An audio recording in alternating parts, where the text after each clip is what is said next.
Assalamualaikum and hi. Today I would like to show a tutorial on how to make a flower bouquet using ribbon satin. Let's start it, guys.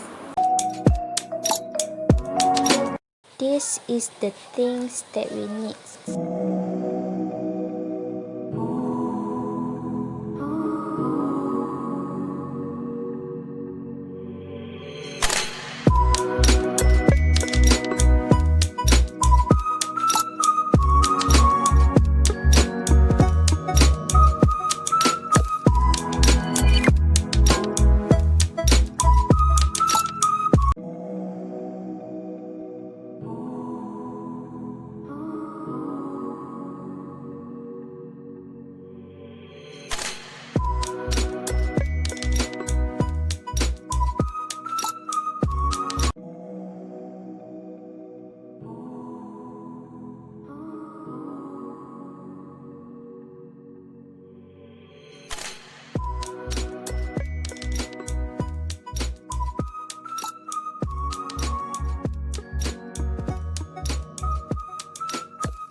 Repeat the same way to the other edges.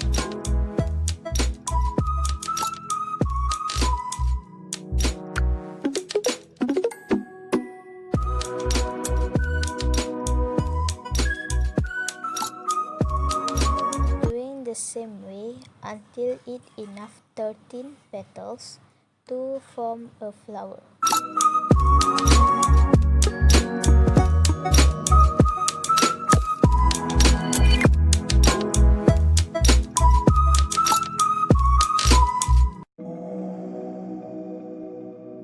Glue up at the corner of the petals and then press it to make sure that the petals stick up together.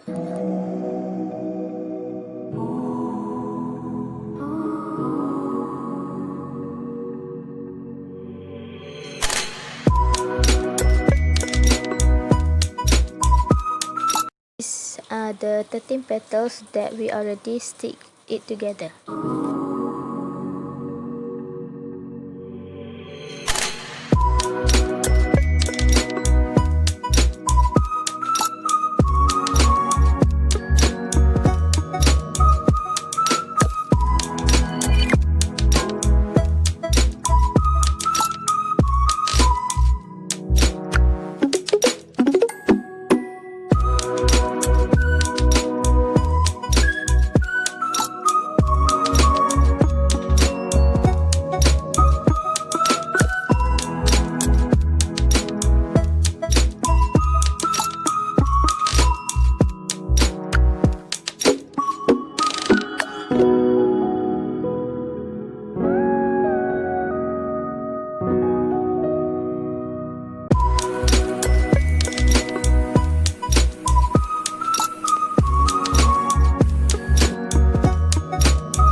That's all for me. Thank you.